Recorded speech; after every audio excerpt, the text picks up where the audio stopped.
Во срцето на главниот град на Македонија, ВФЛП Фонд Менаџмент стои цврсто како инспирација за иновации и доверба во финансискиот сектор. Водени од тимот искусни професионалци, ние не управуваме само со вашите средства, туку создаваме наследство вкоренето во сигурност и перспектива. Инвестирајќи во над 1000 квадратни метри врвен деловен простор, ја потврдуваме нашата посветеност кон Македонија и овдешните клиенти. ВФЛП Груп, за посветла финансиска иднина на сите.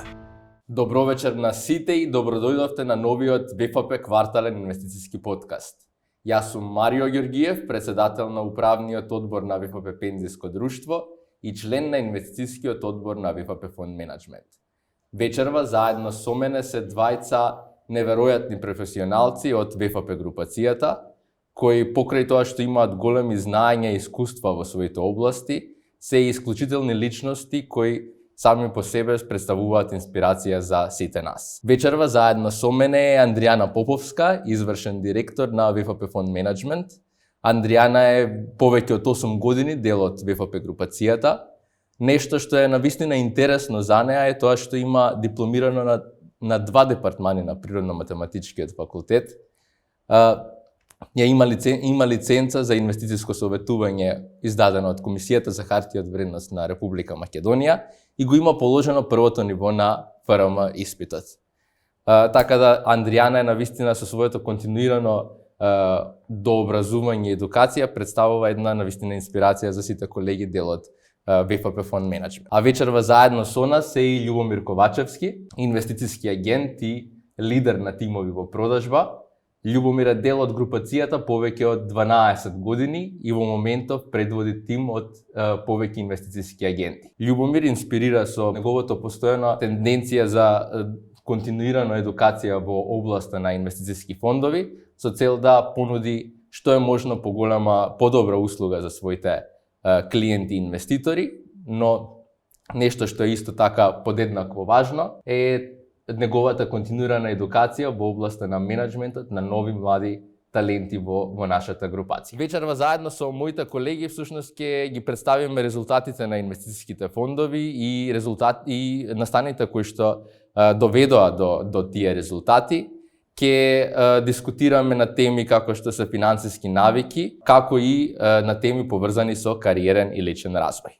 Па би можеле веднаш да почнеме со нашата прва тема, а тоа е всушност какви беа резултатите на инвестициските фондови во последниот период. Андријана, дали би можела да ни представиш што всушност се случуваше во претходниот период и какви беа резултатите на инвестициските фондови? Ти благодарам, Марио. Пазарот и во третиот квартал од оваа година продолжи да биде позитивен, како за пазарот на акции, така и за пазарот на обврзници. По нашите акциски и инвестициски фондови ВФП премиум и ВФП дивиденда забележаа солидни растови, 0,84% на ВФП премиум и 0,59% на ВФП дивиденда. Причини за овие растови имаше неколку, меѓутоа како главна причина би ја издвоила експанзивната монетарна политика која што продолжија да ја водат централните банки. Самото тоа што стигнаа до тој момент на еден тип на soft landing на инфлацијата и постигнување на инфлацијата на близу 2,4% во Америка и слично ниво на инфлација во Европа, им даде за право на банките да ги намалат референтните каматни стапки. Конкретно во септември, Федералните резерви на Америка ја намалија каматната стапка за 50 базични поени, а истото беше случај и во Европа, каде што пак во септември во Европа каматната стапка беше намалена за 25 базични поени. И тоа даде еден дополнителен ветер во грб и позитивизам на самите пазари. Меѓутоа, покрај пазарот на акции, ова беше многу добро испрецепирано и од пазарот на пазарот на обврзници, кои што знаеме дека се инструменти со фиксен доход, наменети за поконзервативни инвеститори кои што имаат некои среднорочни временски периоди на инвестирање пред себе. Па така многу солидни резултати покажа обврзничкиот фонд под наше управување, ВФП Бонд фондот, кој што за време на третиот квартал порасна повеќе од 2% или повеќе од 4% од почетокот на годината до сега. Тоа е природно да е така кога имаме еден период на очекувана експанзивна монетарна политика или намалување на каматните стапки, бидејќи знаеме дека обврзниците како инструмент всушност се однесуваат обратно пропорционално од нивото на каматните стапки, односно кога се очекуваат периоди на намалување на тие каматни стапки, цените на обврзниците се очекува да растат и што во принцип се покажа и како така и со нашиот обврзнички фонд. И токму поради тоа ние како лиценцирани портфолио менаџери многу често знаеме периодов да го препорачуваме ВФП бонд фондот како дел од портфолиото на нашите инвеститори, односно добро е кога се структурира самото портфолио каде што се вложуваат средствата на даден инвеститор, добро е одреден дел да се пренасочува кон ВФП бонд, обврзничкиот фонд под наше управување, бидејќи навистина дава една стабилност и еден баланс на инвестираните средства.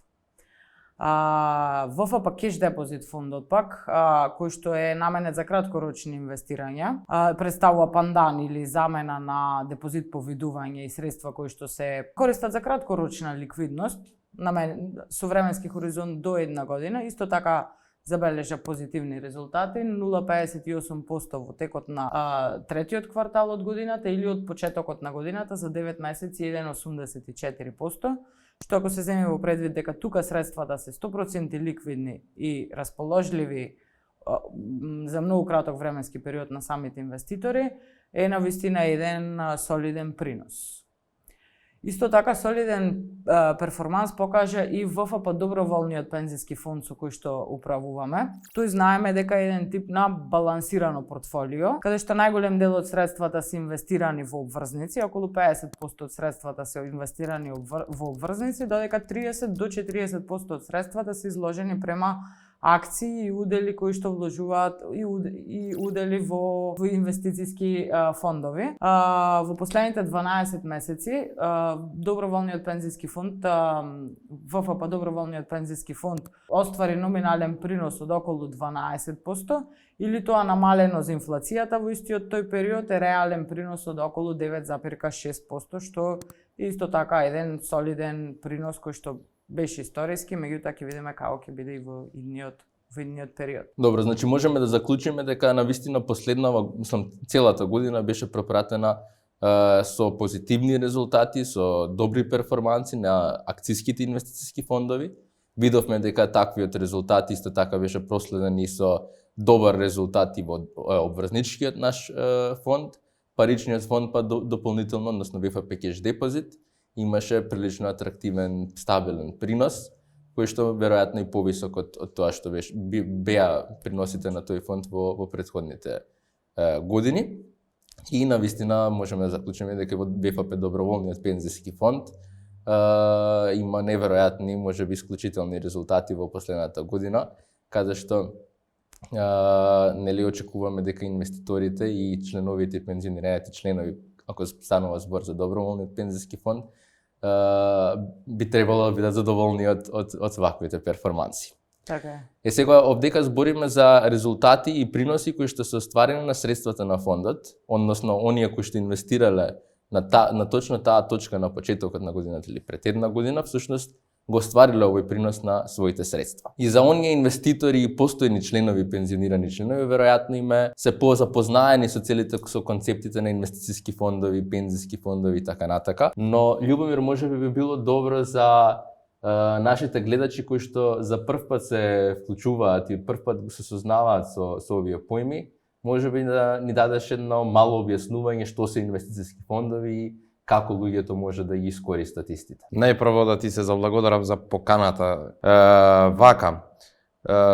Пред се, начинот на функционирање на инвестицијските фондови би сакал да го објаснам уште од самиот почеток како почнала потребата на луѓето за инвестицијски фондови, од каде дошла таа идеја. Значи, уште многу порано луѓето што сакале да учествуваат на пазарот на капитал, како индивидуалци, не зборам како институционални инвеститори, како големи компании, туку најчесто како физички лица, се соочиле со проблемот дека немале доволно ресурси, немале доволно знаење, немале доволно капацитет, не знаеле добро да анализираат, немале знаење околу тоа, а сакале да учествуваат и сватиле дека подобро е да се здружат одредени средства со што ќе се намалат трошоците за таквото функционирање, за ангажирање на некој советник, за со здружени средства и провизиските трошоци најчесто се намалуваат и ред други работи, и тоа е еден почеток на здружување на средства на мали инвеститори преку инвестициски фонд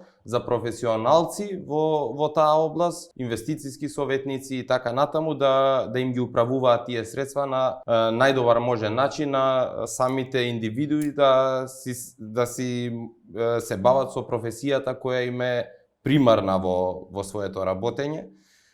Тоа е, да кажам, функционирањето на инвестицијските фондови, сега тоа доведено до совршенство, да кажам, функционираат по највисоки стандарди, со професионалци и така натаму. Значи, можеме да видиме како функционира всушност и кој бил почетокот на постоење на инвестицијските фондови, која била потребата од започнување на такви фондови. Но сега, ако дојдеме до денешно време, нели имаме и акциски, обврзнички фондови и парични фондови, мене ме интересира генерално луѓето денеска кога пристапуваат до тебе, кога ти пристапуваш до нив, кои се главните причини и финансиски цели за кои што се одлучуваат, најпрво да почнат да штедат да инвестираат, а потоа и да ги пласираат средствата во некои од инвестицијските фондови кои што се достапни. Така. На првото прашање, како главни цели зашто луѓето воопшто треба да инвестираат, да штедат средства и така натаму, ќе ги земеме достоинствени примања во старост, купување недвижен имот, школување на деца, финансиска стабилност, сигурност и така натаму. А моментот зашто ги избираат инвестицијските фондови, и тука има повеќе факти. Прво, нема голема алтернатива на македонскиот пазар. Сведоци сме дека последните 10 години од кога функционираме со инвестицијскиот фонд, живеевме во време каде каматните стапки на депозитите во банките не беа многу атрактивни. Не беше развиен пазарот на капитал па да има други можности луѓето, а наспроти тоа ние остваривме добар принос за нашите клиенти. За 10 години очекуваните резултати што ги планиравме ги надминавме и клиентите најчесто ги интересираат резултатите и тоа беше добар знак дека инвестицијските фондови, иако не се традиционален начин во Македонија за инвестирање на средствата, се добра не алтернатива, туку добра опција за пласирање на своите средства. Така, да, дефинитивно претходниот период беше период на добри приноси, посебно кога се работи за акцијските фондови. Нормално свесни сме дека во одредени периоди има и кризи, рецесии, има послаби резултати, но битно е тоа што голем број на инвеститори се одлучија да ги наменат своите средства и да инвестираат така како што е по својата инвестицијска филозофија на самите фондови, акцијските фондови на долг временски период, па еве сега имаме инвеститори кои што веќе имаат и 10 години период на инвестирање во нашите фондови, зашто сме навистина среќни и се надеваме дека тоа ќе продолжи да расте и се развива во иднина. Спомна различни мотиви и цели за кои што луѓето се одлучуваат да почнат да штедат и да инвестираат, бидејќи генерално на луѓето има од желби нешто да постигнат, затоа и бараат начин како да постигнат таа цел и ги искористуваат инвестицијските фондови. Еве јас ќе кажам уште една таква цел која што ја имав. Всушност, јас на почеток кога започнав со инвестирање, мојата прва цел беше за соберам пари за учество на стан. И претпоставувам дека тоа е некоја финансиска цел која што голем број на млади индивидуи кога ќе си го почнат првото своето прво работно место да работат, верувам дека тоа е нешто што им е прво интересно, зашто се стремат да соберат доволно средства, бидејќи некако секој сака да си има свој стан, бидејќи свој стан можеш ти да си го уредиш како што сакаш. Знаеш дека не може човекот кој што го издава станот да ти се јави да ти каже дека може би за месец-два на него ќе му биде потребно и така натака. И навистина едно, барем моето мислење беше дека ете тоа е цел за која што јас би сакал да почнам да инвестирам во тоа време, во врзничкиот фонд јас почнав да инвестирам, да си остварам таа цел.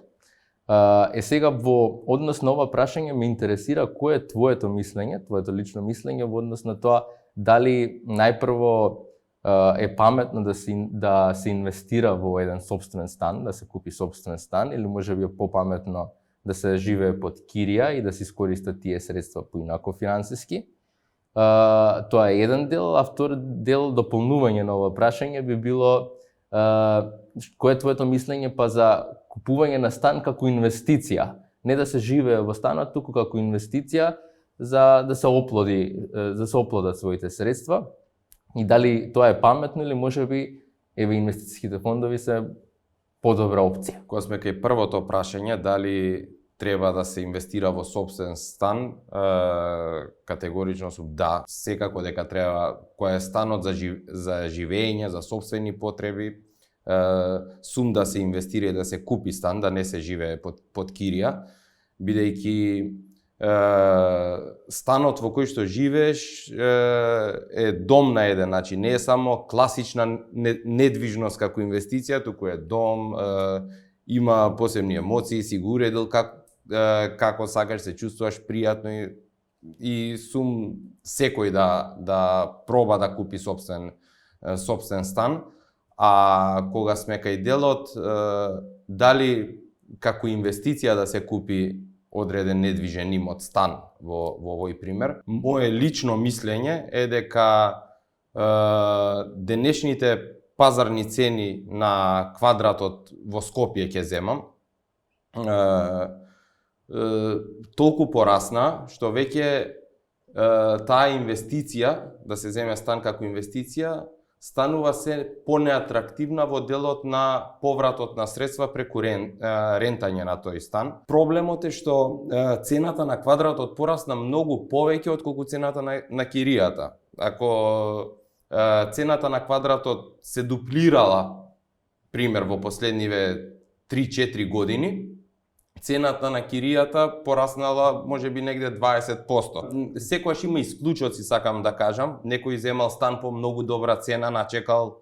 Во друг случај некој има кираџија што му плаќа добра кирија, дали странец, дали фирма му плаќа, дали амбасада, не навлагам. Не зборам за исклучоци во таа сфера, туку зборам генерално ако земе просечна цена на квадрат во Скопје на добра локација стан и просечна цена за кирија на тоа место.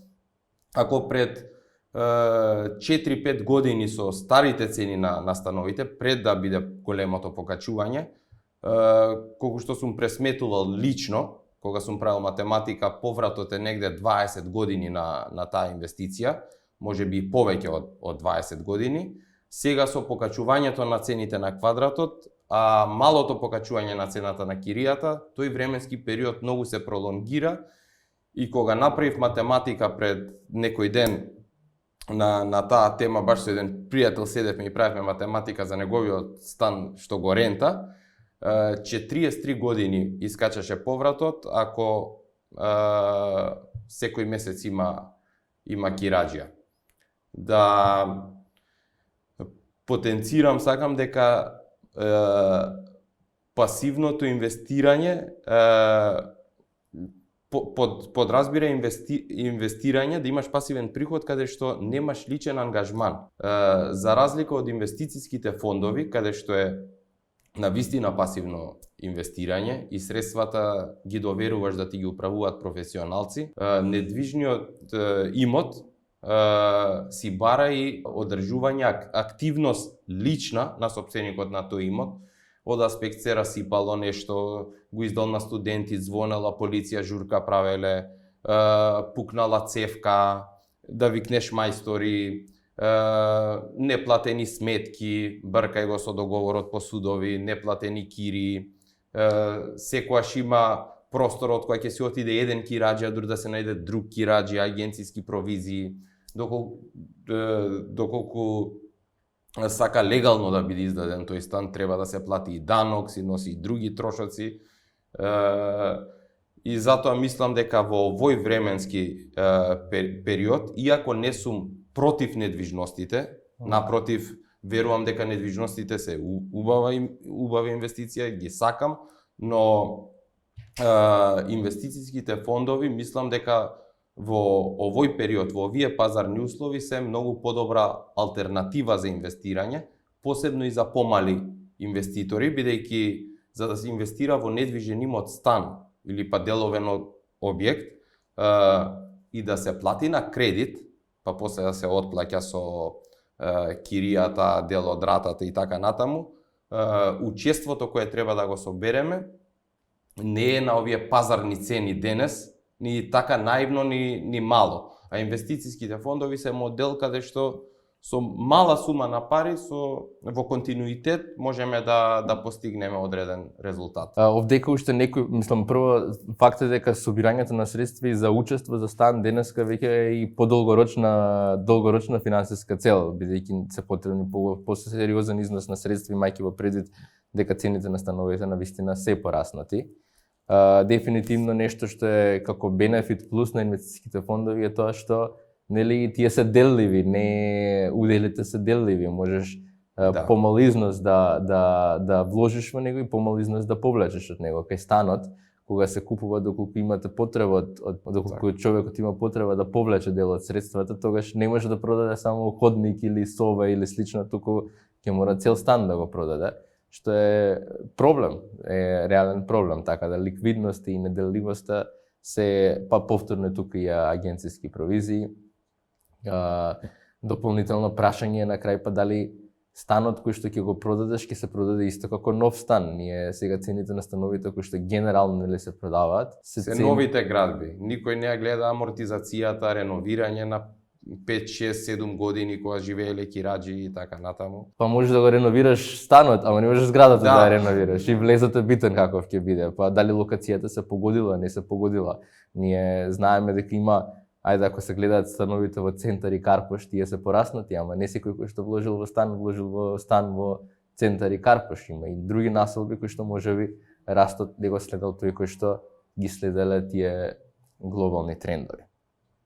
Така да дефинитивно, нели, овдека се согласуваме дека дефинитивно секој треба млад човек да иде на тоа да си има свое место на живење, свој дом, но од друга страна ако се гледа бидејќи тоа е еден вид како финансиска цел сопствена која што сакаш да си исполниш нешто во животот, да имаш некој поубав луксус и така натака, а не како инвестиција.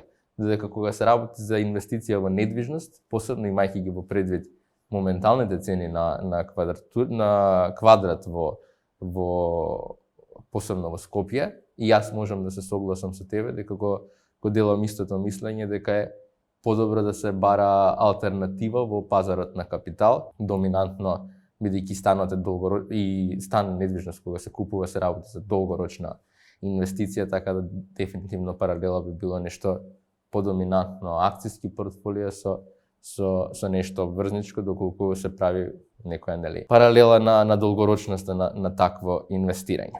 Сега кога се работи за овие финансиски цели, сите овие финансиски цели подразбираат собирање на поголем износ на средства.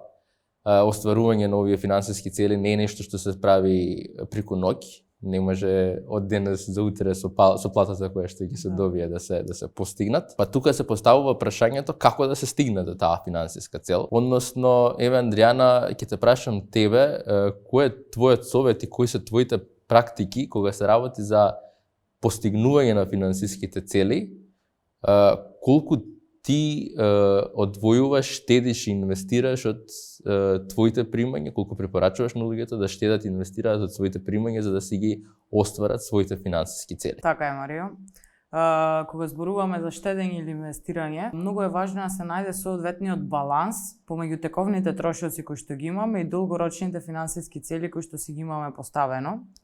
Јас лично гледам грубо околу 15% од мојот редовен месечен приход да го одвојувам за долгорочно инвестирање. Меѓутоа, тука би сакала да истакнам дека тоа е многу индивидуална работа. Процентот точно, дали тоа е 5, 10 или 15%, е многу индивидуална работа и зависи од повеќе фактори. Секако најмногу зависи од износот на месечните приходи кои што ги имаме, бидејќи тоа се директно тие приходи кои што ги одвојуваме за да ги инвестираме. Меѓутоа, исто така зависи и од животната фаза во која што се наоѓаме во даден момент, а секако и од тоа која е нашата крајна цел до која што сакаме да стигнеме.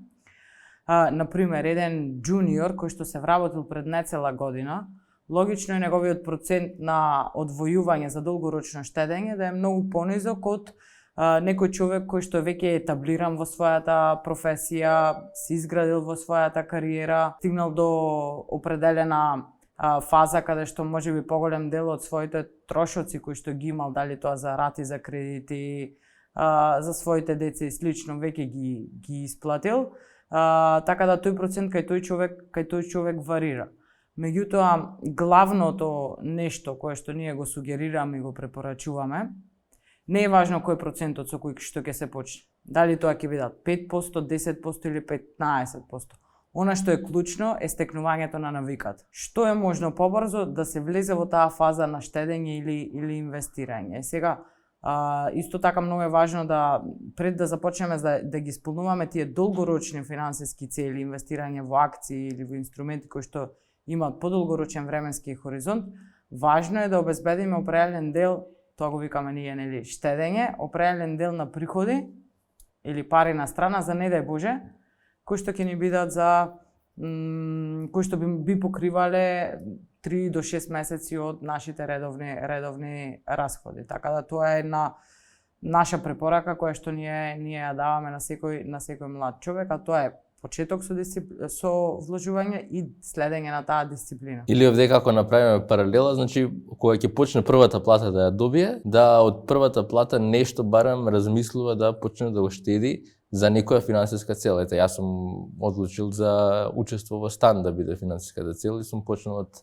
од платата да двојам за тоа. Ама, значи, треба да се постави финансиска цел и потоа да одма да почне. Да оствариме тоа. Така.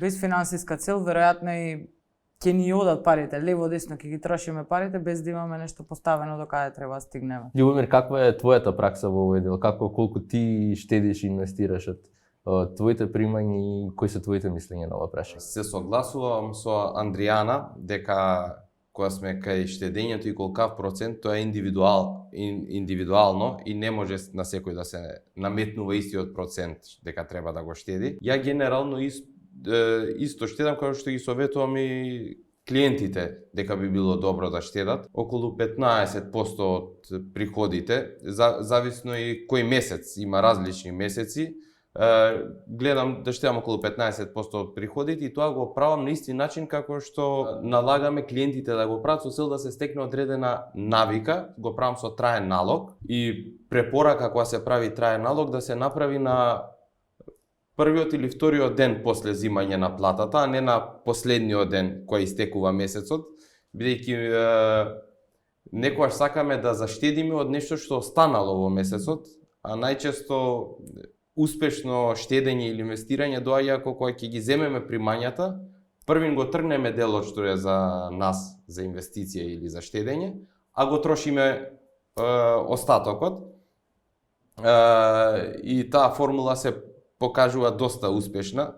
Тоа не само кај нас, што важиме за не толку, да кажам, дисциплинирана нација, туку овие трајни налози, континуирани штедења, задршка од плата, да го кажам, ги користат и во многу развиените земји, каде што и финансиската писменост и свест на тоа население и традиција за штедење е многу на повисоко ниво, така да тоа е добитен модел за едно нормално инвестирање и штедење. Во пракса би сакал да кажам дека штедењето на 10%, ќе земам генерално како бројка, некој штеди 5, некој 10, 15, 20, без разлика. 10% како една бројка за заштеда во месецот, тврдам дека не е прашање на можност, туку е прашање на култура, бидејќи 10% сме читали истражувања на таа тема, 10% и плюс на приходите некој месец не ти го крева стандардот животен, не живееш ти побогато, не купуваш одма куќа, автомобил. Најчесто тие 10% не ни се осеќаат во секојдневните трошоци и секојдневието што ги имаме. А напротив, па и кога ќе ни намала 10%, ако еве доброволно си намалиме 10%, не верувајте дека нема од утрента да бидеме сиромашни, да немаме струја да платиме, да не пиеме едно кафе во текот на денот, да седнеме, кафана некогаш и така натаму, сите потреби што ги имаме како луѓе, туку најчесто 10% ни идат во текот на месецот за нешто што не чувствуваме дека без потреба го плаќаме. Тоа се најчесто непотребни кафиња 3-5 во текот на денот, не знам, такси, бакшиш, оставање во ресторани, кафичи и така натаму.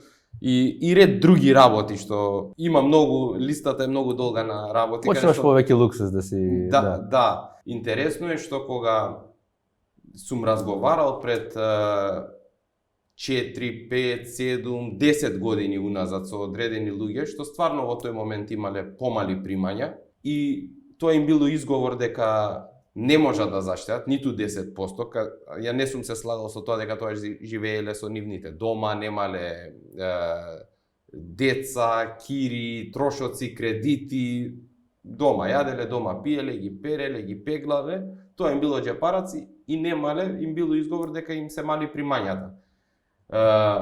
Како што добива зголемување на платите во текот на кариерата, сега и 5, 6, 7 пати повеќе зимаат во апсолутна бројка плата од пред 7-8 години кога сум разговарал. Луѓето што тогаш не почнале со таа плата и со оваа плата пак не им остануваат пари и пак не може да почнат, чекаат некое подобро време, не денеска, некое време кога ќе има слободни пари, кога ќе може тоа да си го дозволи, а луѓето што почнаа уште од тогаш си го држат темпото и остварија до сега некој резултат. Тука мислам дека главен проблем кај луѓето е што мешаат две сосема различни работи. Кога сме кај трошењето на средствата.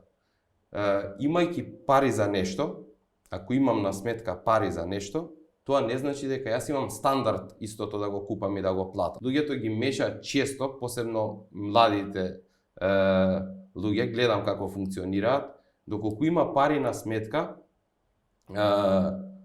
еве ќе земам пример, ќе го купи нов iPhone, а на вистина можеби неговиот стандард не дозволува тој да го има најновиот iPhone. Иако ги има парите на сметка, тоа е факт, но стандардот го мешаат со имањето пари тековно. И мислам дека тука е главниот проблем со покачувањето на платата, одма стандардот расте, одма нарачуваме поскапи пијачки, одма подобри гардероби носиме, подобри летувања, подобри зимувања, ко пил кафе со нормална чаша вода сега нарачува флаширана, од ред други ситни работи се зголемува стандардот и пак не останува на крај на штедење. Затоа, како што почнав на почетокот, би кажал пак, штедењето на 10% од своите приходи на месечно ниво е прашање на култура, желба, а не на можност. Комплетно се согласувам со тебе во овој дел, посебно во делот дека треба да се штеди на почеток на месецот, бидејќи на крај на месецот можеби трајниот налог нема да помине. Сум го осетил јас тоа дека примањата може да се зголемат и некако неприметно растат и апетитите за трошење. Не е тоа некогаш и мислам најчесто и несвесно, тоа постепено на мали ситни работи некако се зголемуваат трошоците кои што си ги имал, си го креваш луксузот и стилот на, мислам, нивото на трошење и некогаш излага, иако ти се зголемило примањата, ако не си имал таа култура и размислување дека чеки се треба и повеќе да штедам, ќе отиде тоа зголемување на трошоци кои што реално па и некогаш не носат толку големо задоволство колку што ете можеби не лишиле од остварување на некоја финансиска цел која што на подолг рок многу повеќе би ни значила.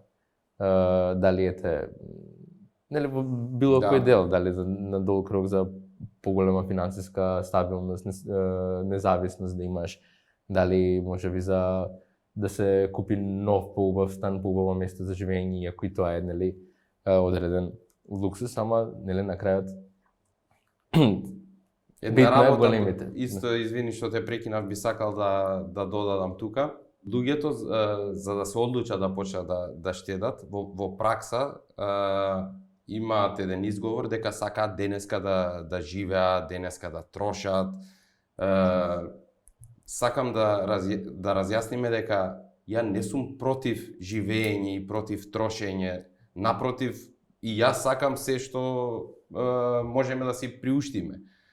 Кога разговараме за мала сума на средства, ќе употребам апсолутна бројка за да бидам појасен пред луѓето, да не се сватиме дека ние збориме само за штедење и ништо да не правиме. Да. Напротив, да ги правиме сите активности, но со одредена мала дисциплина да постигнеме на долг рок голем резултат. Ако збориме за сума од 3000 денари месечно, 4000, 5000, тоа се 100 денари дневно, 120, 150 денари дневно, сума што едно кафе денеска обично е 120 денари. Збориме за такви суми, не за суми со кои што не може да си дозволиме ни одмор, ни гардероба, ни ништо. Збориме за мали суми што секако може да си ги дозволиме, најчесто за такви. А уште една работа, која сме кај мотивите, заборавив тоа да го кажам, сега во разговорот друговодевме ми се врати мислата, како препорака, ние често како мотив го земаме детското штедење за факултет, за ред други работи што доаѓаат на родителите. Би го земал како мотив зашто тука стварно доаѓа трошокот кој е за себе, некој вика абе кој ќе бидам пензионер, па што ќе ми е тогаш?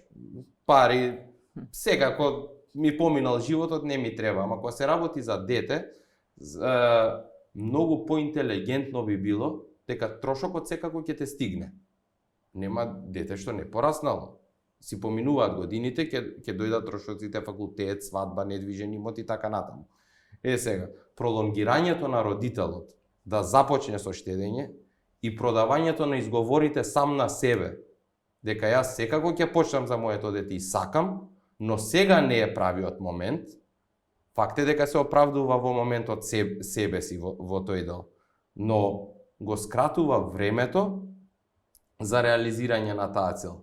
И најчесто, кога ќе дојдат, треба да сватат луѓето дека кога ќе дојде времето за тој трошок што сме го збориле пред 10-15 години, родителот е во тесно и тогаш не вика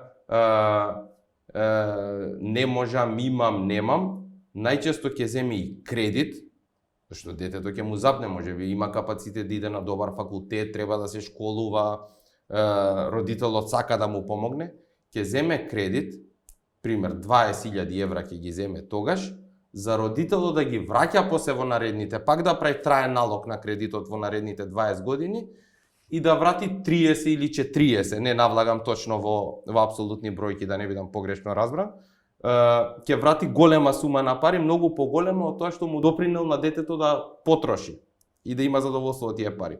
Многу е поинтелигентно уште од сега да го разбере фактот дека тој трошок ќе дојде и сега за вложени истата бројка ќе ја земам 20.000 евра во наредниве 20 години, неговото дете да користи пример 30-40.000 евра. Тие очекуваме да се оплодат. Обратен ефект.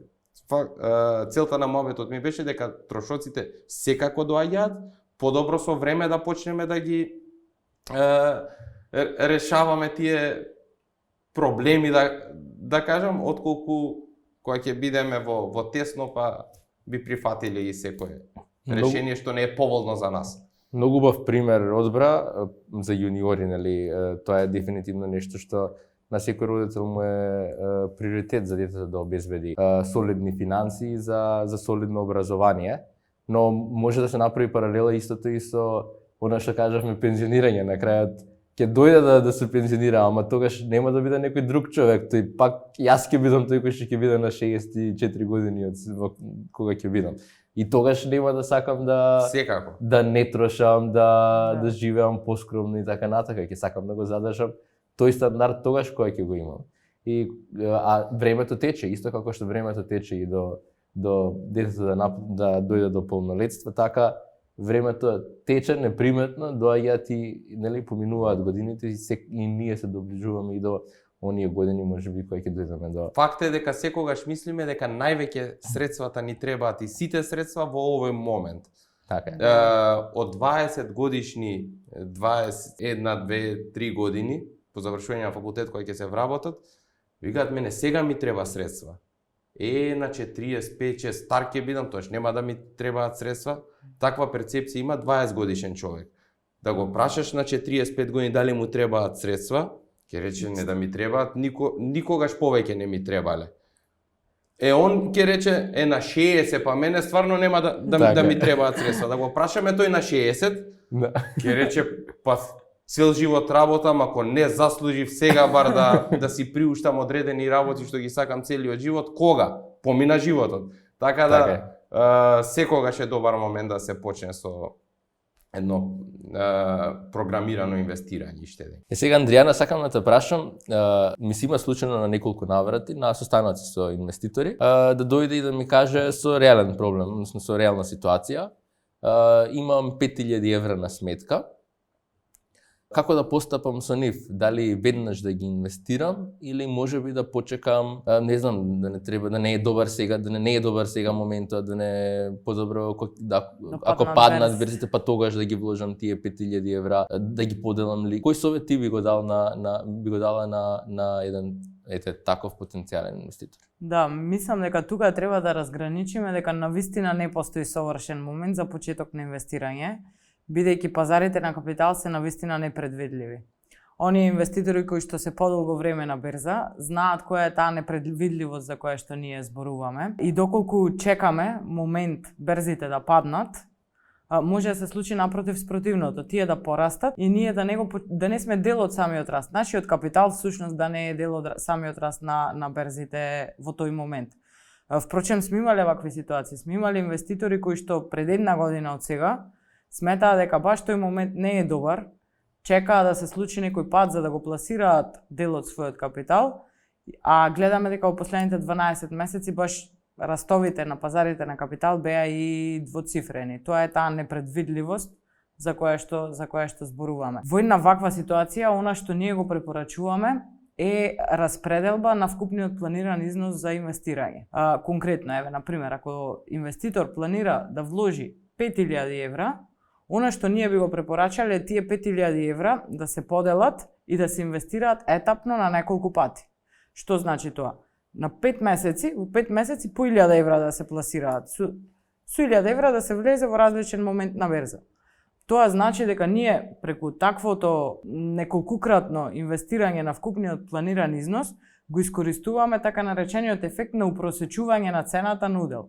Или тоа најпластично значи дека ние го намалуваме ризикот од правиот момент на влегување во берза. Односно, некогаш ќе се случи да купиме на малку повисока цена, некогаш ќе се случи на малку пониска цена, меѓутоа се купува просекот и таа додадена вредност можеби не се чувствува толку многу кога пазарите се, ајде да кажам, горе-доле на слично ниво или стабилни, меѓутоа тоа упросечување има неверојатен ефект кога пред нас имаме некој непредвидлив или турбулентен период, а ние не знаеме дека тоа ќе се случи. Така да со поделба на тој износ од 5000 евра етапно на 5 месеци се навистина се постигнува еден добар ефект и е на некој начин управување со ризикот во процесот на инвестирање. Тука дефинитивно има и влијание дали инвеститорот сака и, мислам, веројатно идејата е ако заштитил нели 5000 евра дека има тенденција да штеди и од следните своји примања, па и тие да ги земе во предвид во таа распределба, можеби од тие 5000 евра повеќе во првите 3 месеци, па потоа со и како што ќе му доаѓа од платата да штеди дел. Приходи. Да, значи case by case нормално треба да се разгледува, но сличен совет дадов и јас, дека е убаво барем на 2-3 месеци да го подели износот, доколку се работи нели за пак зависи и за вкупните средства кои што инвеститорот ги има сега. Нормално инвеститор кој што има голем дел, голем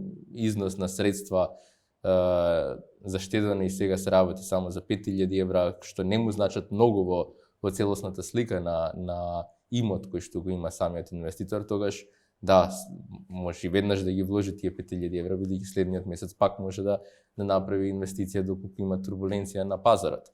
И нормално доколку овдека збориме за вложување во акциски фондови, доколку збориме за пократки цели како штедење за одмор, штедење за нешто што е за 1 година или нешто што е за 2 до 3 години, каде што е станува збор за обврзнички фонд, или збориме за доброволно пензиско осигурување, тогаш веројатно нема толку големо влијание тоа делење, туку е веројатно подобро веднаш да се вложат средствата, за да веднаш се акумулираат тие приноси и од депозити во поконзервативни инструменти. Би сакала се надоврзам околу тој дел кој што го спомна 1, 2 или 3 години. Она што ние му го препорачуваме на инвеститори, дури и доколку некој инвеститор сега смета дека е правиот момент за инвестирање и тоа се сите средства со кои што располага, а му требаат за 2 години од сега, во една таква ситуација ние не го советуваме да ги инвестира сите своји средства кон акции, бидејќи пак ќе се вратам на тоа што претходно го кажав, непредвидливост на самите пазари значи непредвидливост за идење нагоре, меѓутоа и непредвидливост за одење надолу. Дури ако во даден момент некој инвеститор смета дека сега е правиот момент за да вложам во акција, да ги откупам за месец дена, 2 месеци, 3 месеци, зашто сметал дека ќе пораснат, тоа е едно навистина превземање на непотребен ризик според мене. Така е, значи на краток рок ризикот од вложување во акции и иако станува збор за акции од големи мултинационални компании кои што навистина се стабилни и силни компании, на краток рок како што се 2-3 месеци па година, 2 е ризично, бидејќи економијата може да отиде надоле, сме видели и ковид, и финансиски кризи и така натака, војна да почне и така натака, но дефинитивно мораме да дадам и другата страна на акциите, дека на долг временски период, ако се гледаат историски податоци, дефинитивно вложувањето во акции е и стабилен начин на инвестирање и добар начин на инвестирање, бидејќи се работи зборам за акции на големи мултинационални компании со висок кредитен рейтинг, бидејќи се работи за бизнеси, некако податоците и само интуитивно е дека економијата и бизнисот треба на долг рок да расте и да се развива. Затоа нашата препорака е секогаш кога се вложува долгорочно и доколку нема самиот инвеститор голема аверзија кон ризик, да инвестира во бизнеси, односно во токму овие големи мултинационални и стабилни бизнеси. Љуби, разговаравме за финансиски цели, различни финансиски мотиви кои што луѓето ги имаат за да инвестираат во инвестициски фондови. Па ме интересира како ти ги поставуваш своите финансиски цели и нешто што е многу побитно е како ја одржуваш својата одговорност кон постигнување на тие финансиски цели. Голем дел од ова прашање веќе го одговори во претходното прашање, но еве би појаснил уште еднаш. Финансиските цели сум си ги поставил слично како и сите други луѓе и клиенти и така натаму. Истите цели ги имам како и нив, обезбедување достоинствени примања во старост, да имам одреден капитал како одредена сигурност, школување на деца, како еден мој лична финансиска цел е да инвестирам на пазарот на капитал и да после долги години да можам да имам добри солидни приходи од дивиденди, од камати, што ќе ми направат една сигурност, едно пасивно инвестирање, пасивен приход да имам. Одржувањето на континуитетот кон остварување на тие цели го правам на истиот начин како и предлозите за нашите клиенти, со траен налог. Значи имам и јас лично направено трајни налози како една основа за минимум да ги исполнам основните цели што ги имам зацртано за мене и за моето семејство. Морам да напоменам дека и кога сум во можност да имам слободни парични средства, ликвидни, што можам да ги пласирам на подолг рок, секако тие трајни налози и тие континуирани уплати ги надополнувам со одредени други суми во одреден момент, со што побрзо би ги остварил од една страна зацртаните основни финансиски цели, а од друга страна тоа би довело до зголемување на капиталот, а со тоа и поголеми удобности во остварување на сите тие цели. Така, значи, овдека јас би сакал само да напоменам на едно нешто, посебно за најмладите гледачи кои што го следат подкастот, оние кои што се од можеби на факултет или почеток на својата работна кариера, дека е многу битно да ги постават финансиските цели за да почнат да штедат и инвестираат. Ако немате цел зашто да штедите и да инвестирате, веројатно нема ни да штедите и да инвестирате. Така да убаво е да не биде само сакам стан, некоја нели општа тој купил стан, тој има автомобил таков, тој има иде на такви патувања. Тој што го прави тоа веројатно битно е да се постават тие цели, се согласувам со тебе, убаво е да бидат и напишани, да си ги мислиме, бидејќи најчесто правиме работи кога имаме одредена емоција. Ако немаме емоција за нештото, ни маичка не купуваме, ако кога ќе пробаме во гардеробер не ни направи убава емоција, камоли па некои подолгорочни финансиски цели.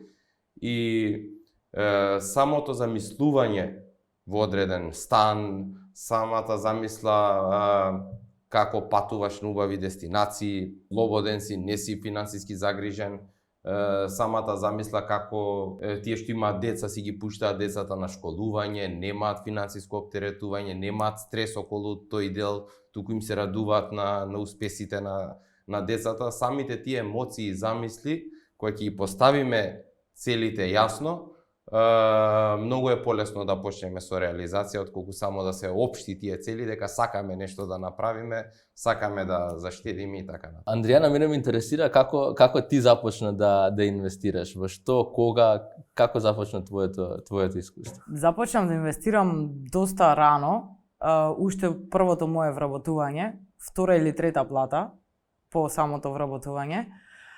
Искрено, веројатно, причина за тоа беше тоа што, ајде да кажам, имав среќа да се вработам точно во оваа сфера, точно во оваа индустрија. И уште од, тоа беше пред 8 години, и моето прво вработување беше тука во ВФП Фонд Менеджмент. И уште од самите почетоци, всушност самата работа која што ја работев и непосредната близина со пазарите на капитал, со нашите инвестициски фондови, со тоа како инвеститорите ги инвестираат нивните средства, направи да доста брзо и јас ги увидам придобивките, прво да разберам што е тоа инвестирање, што е тоа штедење, да ги увидам придобивките кои што го носи тоа дисциплинирано инвестирање и тоа беа всушност и причините зашто почнав многу рано да инвестирам и гледав. Мал износ беше тоа, меѓутоа гледав малку по малку да стекнувам удели во ВФП Премиум Инвестовер. Се викаше нашиот најголем акциски инвестициски фонд.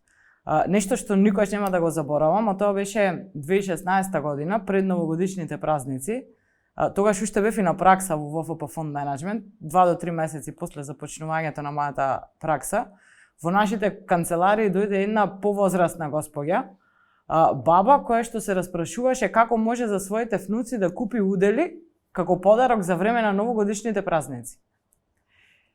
Во тој момент бев навистина изненадена, позитивно изненадена, импресионирана би рекла, бидејќи сепак тоа беше пред 8 години кога финансиската писменост не беше на тоа ниво на кое што е денес, не се зборуваше толку за акции, за обврзници, за пазари на капитал за инвестирање, а тука имавме на ситуација да повозрастна госпоѓа сака да си купи удели како поклон за нејзините внуци. И тоа ми беше уште повеќе дополнителна мотивација пред се да сватам дека не треба да си не знам колку богат или да имаш не знам колку големи приходи или да си предприемач, инвеститор и слично за да одвојуваш и да инвестираш. Инвестирањето, посебно преку инвестицијските фондови, дава можност да секој да може да си купи удели и да стане акционер во нашите портфолија.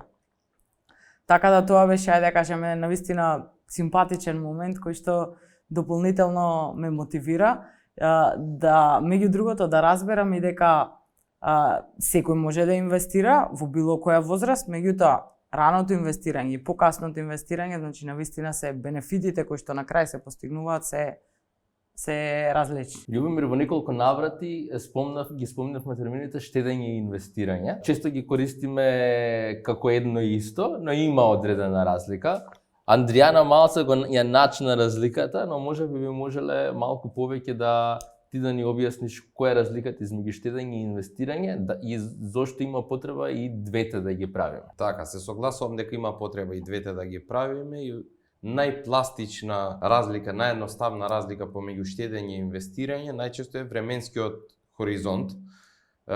Обично под штедење се подразбира и секој треба да има заштедена одредена сума на средства која му е ликвидна пред се, за не дај Боже.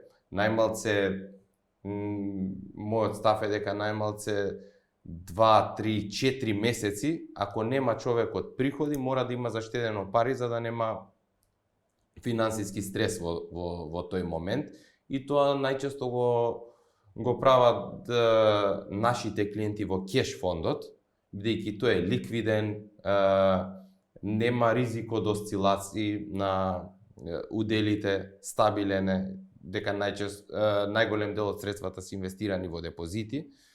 Тоа го прават луѓето во кеш фондот, за разлика од инвестицијата, која подразбира еден подолг временски хоризонт, посебно за инвестиција во акцијски инвестицијски фонд. Нашата препорака до инвеститорите да е минимум 10 години, иако напоменавме дека има ликвидност и за добро и за лошо, има ликвидност, но временскиот хоризонт препорачливо е да биде 10 години и инвестицијата нормално носи поголеми очекувани приноси, бидејќи хартиите од вредност на долг рок знаат да носат поголем принос и таа би била некоја основна разлика помеѓу штедење делот и инвестирање делот. Значи клучната разлика е во штедењето не превземаме некој пазарен ризик од пат на нашите средства и тоа го правиме на безризичен начин, а инвестицијата е нешто со подолг временски хоризонт, но и очекуваните приноси тамо се поголеми. Кога збориме за акцијските фондови и за акциите, нешто што може да се забележи е дека во последните 2 децении американските акции доживеа многу поголем раст од акциите од останатиот дел од светот. Па овдека се поставува прашањето дали тој резултатот од минатото можеме да очекуваме дека ќе се случува во иднината, дали луѓето на база на тоа што го видеа во минатото дека американските акции навистина добро перформираат, треба да вложуваат исклучиво во американски акции. И можеби најбитното зошто кога ние го гледаме истото дека американските акции навистина покажаа многу подобар резултат од останатиот дел од светот, зошто нашите фондови не вложуваат исклучиво во американски компании, туку вложуваат глобално. Така е, Марио. Последната деценија сведоци сме дека американските берзи, американските индекси перформираа подобро од европските, меѓутоа тоа е нешто што е историски и не можеме да се водиме само од историскиот перформанс кога ги носиме одлуките за тоа каде ќе го пласираме нашиот капитал. Многу фактори влијаат на донесувањето на одлука за правилна инвестиција. Меѓутоа искрено сметам дека има еден момент кој што сметам дека инвеститорите го подценуваат, не го гледаат. А тоа е валутниот ризик. Валутниот ризик е нешто кое што навистина не треба да се подцени и треба да го имаме на ум кога ги носиме одлуките каде ќе ги пласираме нашите средства. Конкретно кога зборуваме за македонски граѓанин, нели наш инвеститор, кој што 100% од своите средства ги инвестира према американски компании. Ние свесни сме и знаеме дека нашиот денар како валута е врзана со еврото, а тоа значи дека и сите наши трошоци, како континуирани трошоци за тековно живење, така и некои поголеми инвестиции, например купување на недвижнина, тие се врзани во евра, па дури и кредит. Кога ќе земете еден кредит во банка, амортизациониот план на нас не е во евра, не е во долар. Односно, целото наше функционирање, штедење, живење е поврзано повеќе со еврото отколку со доларот како валута. Оние кои што се малку повозрасни, ги памтат моментите кога долар спрема денар били 47 денари, а моментално е 57. Сега замислете на ситуација да ако македонски граѓанин 100% од своите средства сега моментално ги инвестира према американски компании. Тоа значи дека тој за да ги купи тие американски компании ги купува во долари, бидејќи нели нивната вредност се изразува во долар и ги плаќа по 57 денари од долар. Утре ден ако се случи ситуација, например, доларот падне на 47 денари, а на нас ни требаат во тој момент тие средства, дали можеби за школување на нашето дете на некој реномиран универзитет или за почетен капитал за купување на стан, ние во една таква ситуација би требало тие средства кои што ги имаме да ги конвертираме нели во денар, односно евро, по цена од 47 денари спрема долар. Тоа се минус 20% загуба која што би ја реализирале само поради конверзија на валути.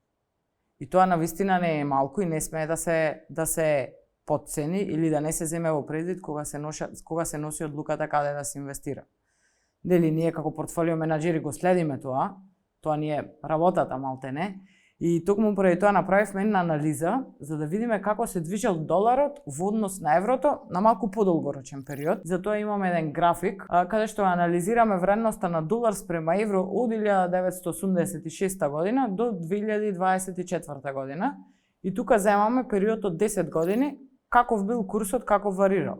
Во смисла 2014 спрема 2024, 2013 спрема 2023 и така натаму, па да видиме каква била тој валутен ризик, да видиме каков бил, со кој што би можеле потенцијално да се соочиме.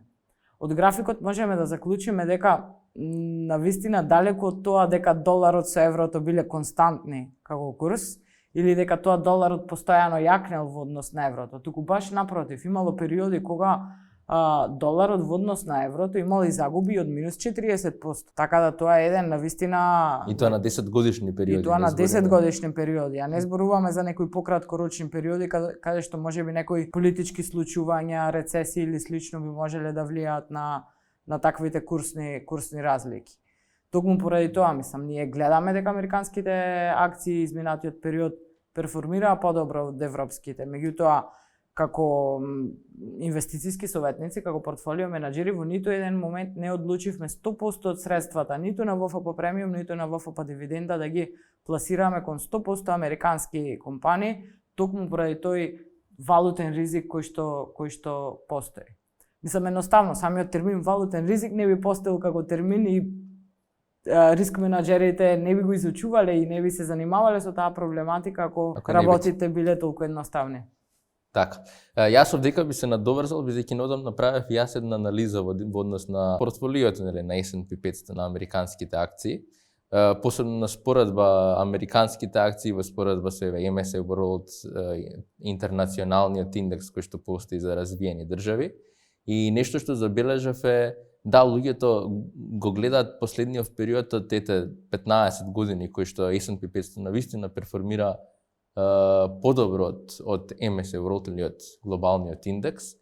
Но фактот е дека има еден голем дел од историјата во кои што тие перформирале прилично слично, па во голем дел од времето и MSCI World перформирал подобро од S&P 500.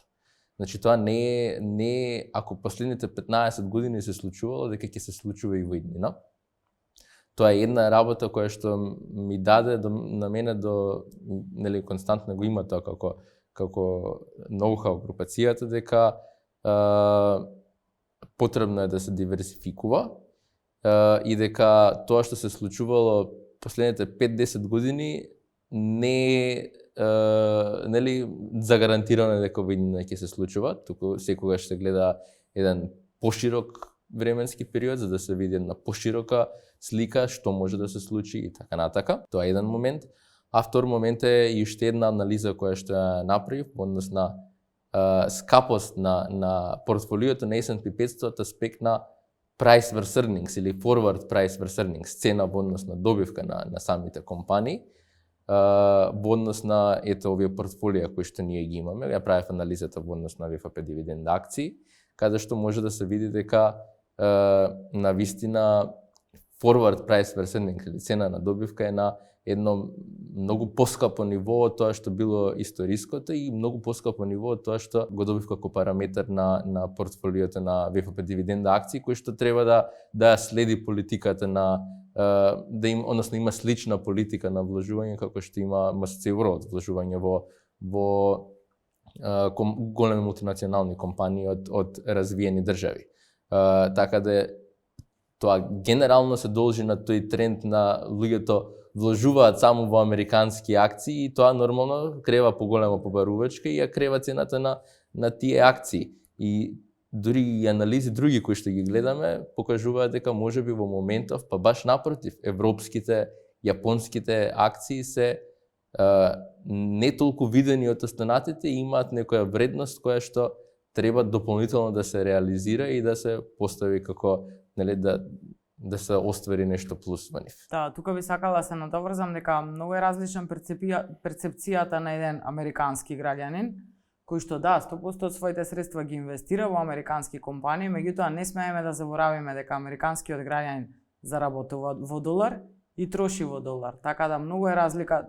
Тој валутен ризик за него не е така изразен како што е за некој европски граѓанин. Така е и главната причина за префрлање на таа култура овдека на европското тло, посебно во Македонија, за инвестирање во американските индекси, во американските компании е поради тоа што културата во Америка е оддамна направена да вложуваат во акции и во акциски фондови. Односно тие неодамна најдов на еден податок од статиста, мислам дека беше податокот, дека 62% од населението во Америка вложуваат во акции и акциски фондови и така натака, што е драстично различно од она што е како податок за европскиот пазар, каде што тоа е до некаде можеби максимум 15% од населението. И сега некако тие навики кои што ги имаат американците се пренесуваат на луѓето во Европа, ама не се исти работите. Апсолутно. Не можеш истото да го во истото нешто да вложиш, туку треба да имаш, нели, да го прилагодиш на твојата ситуација и твојата средина. Така да тоа е генерално и причината поради која што ние препорачуваме вложување на диверсификувано во различни региони и различни сектори, нели, најбитно. Љубомир, ние како групација имаме голем број на производи во нашето портфолио, различни штедни инвестициски продукти. Ти, освен што си инвестициски агент, исто така си и пензиски агент. Па верувам дека кога имаш останоци со инвеститори,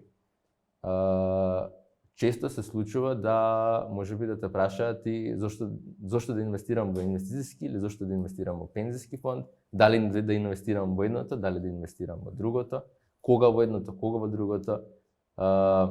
Кој е твојот совет и како ги насочуваш луѓето да одберат својата инвестиција и каде да ги пласираат своите пари? Двата финансиски продукти си имаат своји бенефити, добри се на свој начин. Првин би нагласил дека користењето на едниот финансиски продукт не го исклучува користењето на другиот финансиски продукт, а кој први би го направил или кој е поприоритетен за клиентот, или подобро кажано, кој му ја решава потребата финансиска на клиентот, одлучуваме на самиот состанок преку одредени параметри. Како прв и основен параметар го земам и временскиот хоризонт, посебно кога збориме со некој помлад инвеститор. Ако сака да заштеди и мотив му е за учество за стан, не би му предложил пензиски фонд, бидејќи нема ликвидност на средствата, би му предложил одреден, ако е 10 години временскиот период, акцијски фонд, за да може после да си ги искористи средствата за својата намена. Би напоменал дека и ризикот на инвестицијата е различен во акцијски инвестицијски фонд, ако земам, и пензискиот фонд. Бидејќи во пензискиот фонд, за разлика од акцијскиот, каде што изложеноста е 100% во акции, а со тоа ризикот и очекуваниот принос е поголеми, пензискиот фонд од друга страна е порегулиран бизнис и не може да се прави целосна изложеност во акции, што значи има поголема стабилност портфолиото, а со тоа и очекуваниот принос е помал. Исто така клучна разлика е ликвидноста на средствата. Во акцијскиот фонд во било кој момент има ликвидност по пазарна цена клиентот, за разлика од пензискиот фонд, каде што во пензиските фондови законот дозволува најрано користење на третиот пензиски столб 10 години пред одење во државна пензија. Сега за мажи е 54 години првиот момент кога добиваат право за користење на пензија од трет пензиски столб, за жени е 52 години. Ако се зголеми понатаму старосната граница, ќе се зголемат и тие години.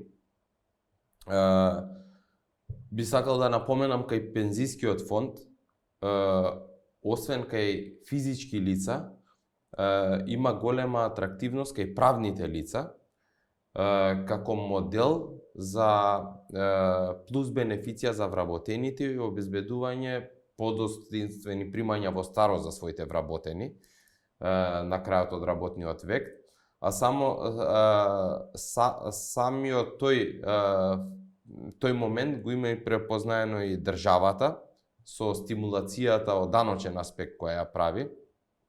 Вака накратко кажано да објаснам на гледачите. Државата, инвестирањето преку пензиска шема која ја прават фирмите, имаат можност да ја направат фирмите за своите вработени, го признава како трошок до 2 просечни бруто плати во државата по вработен годишно. И тоа е еден добар мотив за македонските компании, имајќи во предвид дека државната пензија не е доволна за квалитетно живење на луѓето. И дополнително дека ќе нагласам и ослободени од придонесите на износот кој што се уплаќа дополнително.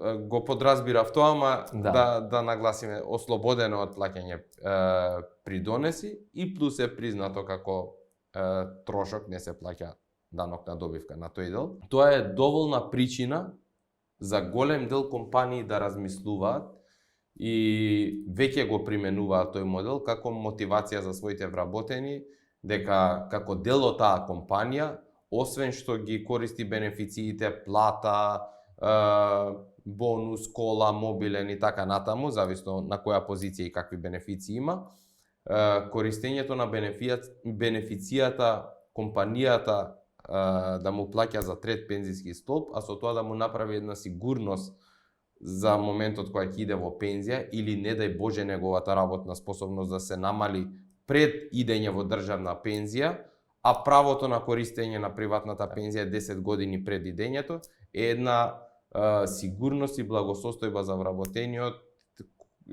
која најчесто се цени од самите вработени. Така, значи можеме да заклучиме дека доколку целта, а треба секако целта на секој човек да му биде да штеди за пензија, тој дел кој што ќе биде помалку да одвојува во доброволниот пензиски фонд.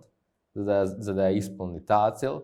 Дефинитивно доколку има поголем износ на средства, па се доближува до годините на пензионирање, тогаш е попаметно да се вложат во доброволен пензиски фонд наспроти акциски фонд. Так.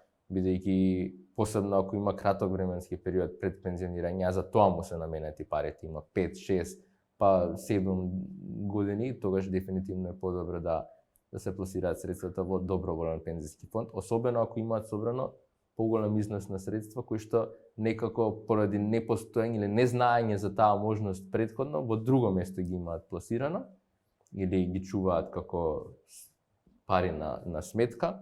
Многу е подобро да го искористат доброволниот пензиски фонд, бидејќи можеме да забележиме дека навистина има атрактивни резултати самиот доброволен пензиски фонд. На нешто што е очекувано е, нели, песимистичко 4, реално 5 и оптимистичко 6% да биде просечниот годишен принос, но може да се забележи дека во години кога се добри и позитивни за економијата, еве видовме дека доброволниот пензиски фонд последната година има повеќе 12%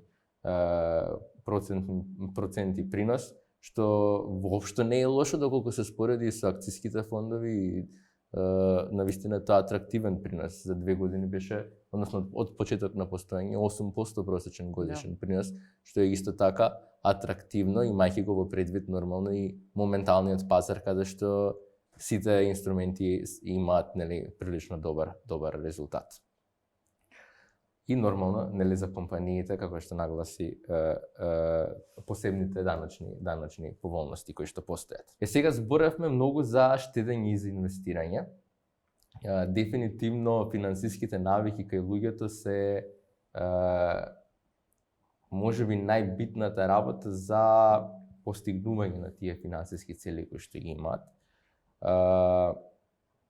Но нешто што е исто така клучно во целиот овој сегмент е и примањето на луѓето, односно колку некој заработува и како му се развива кариерата, бидејќи за да се штеди и инвестира, нели полесно ќе се исполнат тие финансиски цели доколку се заработува повеќе, па може од тоа повеќе и повеќе да се заштеди да се инвестира, иако пак е нагласам клучно е да се има навиката, бидејќи не секогаш повеќе пари значи дека имаш повеќе финансиски цели и повеќе заштедено, туку баш може некогаш со помалку да се постигне, но сепак клучот за повеќе да се заштеди и повеќе да се заработи.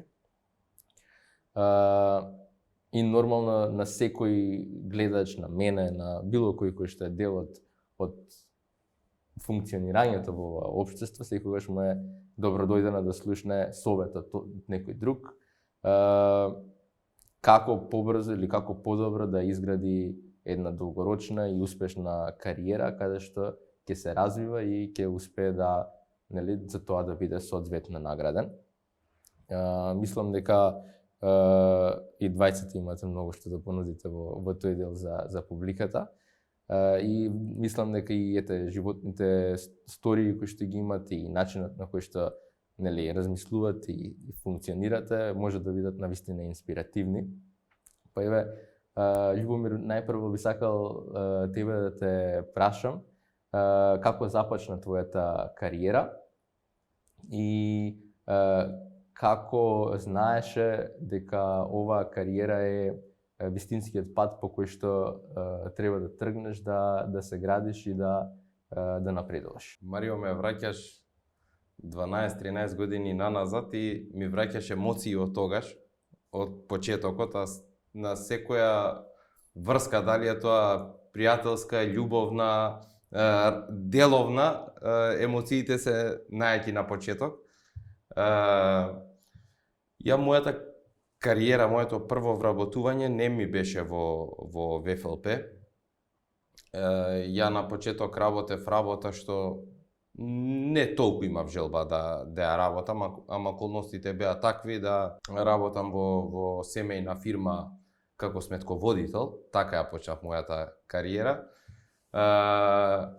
Иако немав амбиции во таа работа, сепак искуството од таа работа па ми донесе доста знаење за понатаму што го користам, но цело време потајно во мене барав одредена друга можност, друга работа, бидејќи морам да кажам уште од мали години инспирација ми биле успешните луѓе, секогаш сум имал позитивни емоции за успешните луѓе, никогаш не сум имал негативен став дека тие се вакви или такви, напротив сум сакал да ги запознам, да седам со нив, да слушам што разговараат, да имам можност или прилика да испијам кафе, да одам на ручек, сум барал одредена таква шанса и најверојатно кога бара шанса за некоја работа ти се отвараат вратите. Сосема случајно пред 13 години колешка од факултет ме запозна со некој пријател што работел во нашата компанија. Тој дечко го видов тогаш еднаш и никогаш повеќе не е дел од нашата компанија, но успеа да ме однесе, не му беше тешко дека имав желба секако да дојдам на информативен семинар што го организираше компанијата. Кога влегов тамо на инфосеминарот од нашата компанија, на прва ми изгледаше многу интересно и бев многу задоволен што сум дел од тој настан и што имав прилика да слушнам. На тоа предавање предаваше тоаш млад успешен човек што ми остави многу впечаток во тој момент, бев воодушевен. Сега е тој мој ментор, мислам уште од самиот старт и ден денес. И не направив ништо бидејќи човекот со кој што отидов не се погодивме. После 2 месеци од тој настан, сосема случајно дознавам дека друга личност од мојот факултет, јас бев тоаш на постдипломски, колешка што не бев ни толку близок, случајно приметив дека збори за нашава компанија и викам, јас бев на настан од компанијата, може ли да се видиме кога ќе ни заврши предавањето, да ме чекаш пред факултет, сакам да ти поставам некои прашања. Таа веќе била на одредена позиција кај нас и сигурно добро и дошло што сам некој клиент ти приоѓа или потенцијален соработник. Ме чекаш и едно прашање што ја прашав, викам не те прашам за работа, ми се допадна компанијата, производите, видов дека сте сериозна австријска компанија, дали можеш да со кого работиш, викам ти тамо? И ми го кажа по име, вика работам со Петар, ја викам дали е тоа еден плав дечко, дека не му го запамтив името на инфосеминарот. Да. Супер, дали можеш да ме запознаеш со него, да ми организираш еден состанок, дека сакам да разговарам со него и заинтересиран сум за одредена соработка. Ја мислев тешко ќе стигнам до состанок, дека од претходното искуство тешко стигав до некои успешни луѓе, обично не сакаат толку да те дружат, да пијат кафе со тебе, посебно кога си 21-2 години, не те рачунаат како соодветен соговорник. Ми дојде чудно што уште следниот ден, одма кога му се јави пред мене, вика одма нека дојде следниот ден кај мене во канцеларија. Бев првиот пат, отидов кај него во канцеларија. Од старт знаев дека ќе работиме, му кажав дека имам амбиции, имам некое познавање основно од финансии. Тогаш почнавме во делот на осигурување, бидејќи во тоа време не беа ни отворени инвестициските фондови. Да бидам искрен, уште од тогаш он ми кажа дека ќе работиме со инвестициски фондови, тоа многу ми значеше бидејќи осигурувањето не ми изгледаше толку атрактивно, но самата енергија и да сум во оваа компанија ми значеше многу, посебно и дека ќе се развива во делот на инвестициски фондови. Си дадовме рака, почнавме со работа и на почеток хонорарно работев, но си зацртав една цел да правам по 3 состаноци со клиенти дневно после работно време. Ако завршам во 4 да почнам. Ручам дома 5, 6, 6,5, 7, 7,5, 3 да ги терам во текот на денот, бидејќи си зацртавме цели уште во кола кога се враќавме со менторот, што би остварил он многу голема цел постави тогаш и на крај ја оствари таа година.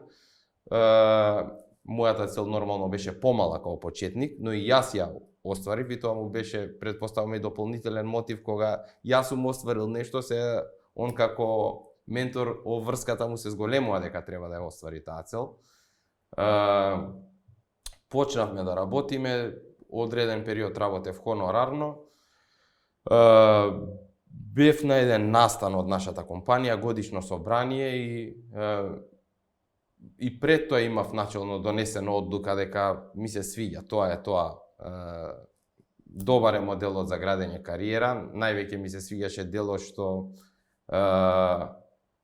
можам да напредувам, да ја градам кариерата и да сум платен според резултатите кои ги остварувам во компанијата, а не според времето кое го поминувам тука, според стажот, според врските, според не знам каква припадност, туку стрикно мерливо по резултатите што ги остварувам.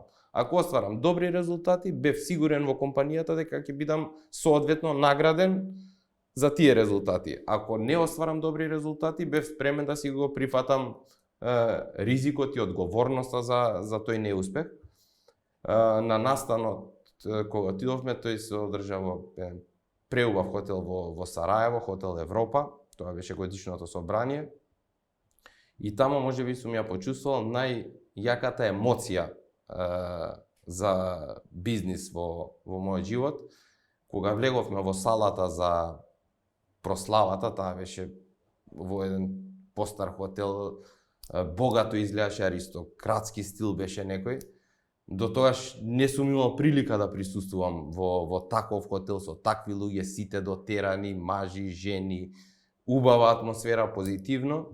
И ко денес памтам, сега ми се враќа сликата, кога влегов во салата, не знаев што да направам со себе, што бев пресреќен, презадоволен. До мене беше мојот ментор и само му се вртам и му викам: Петар, ова е нешто што цел живот сум го сонувал јас. Го гушнав и му викам: јас готово, до крајот на мојот живот сум во оваа компанија, работиме, нема назад од овој момент. После извесен период, после тој настан, веќе се тргнав од делот на работа во сметководство, целосно се професионализирав, добив голема поддршка од компанијата пред се, менторот, почнав да стварам одредени тимови, така во тој дел почна мојата кариера. Тие беа некои моменти каде што ја почувствував дека, одговарам на твоето прашање, Марио, дека оваа компанија е тоа што јас го сакам, е правилната компанија за градење на кариерата моја до крајот на работниот век. Благодарам, Љубомир, навистина импресивно. Андријана, едно прашање кое што е доста често во денешно време тема на дискусија, нели, како што доаѓаат се помлади генерации кои што, нели, се развиваат во одредена друга средина, со, ајде да кажеме, подобри стандарди и така натака, а и нешто што е навистина битно за секој од нас е прашањето за work-life balance. Ти си личност која што може да се забележи дека навистина постојано работи на себе, во делот посебно во едукација и, нели, развивање. Ете, како што кажав на почетокот, 2 департмани на Природно-математички факултет завршени, ФРМ лиценз, првиот ниво од ФРМ програмата имаш завршено, лиценциран инвестициски советник во Македонија.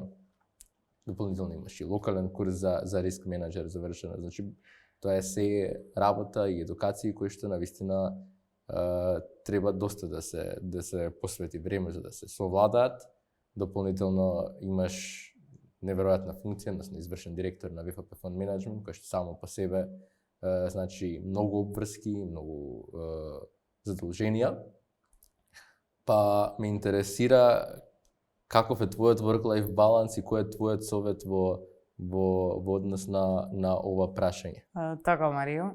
Мојот личен став е дека годините помеѓу 20 и 30 години, односно непосредно по завршување на факултет, се еден навистина уникатен период од нашиот живот, бидејќи лично сметам дека во тој период ние сме тие кои што имаме најмногу енергија, најмногу слободно време и најмалку обврски поврзани со домот и семејството.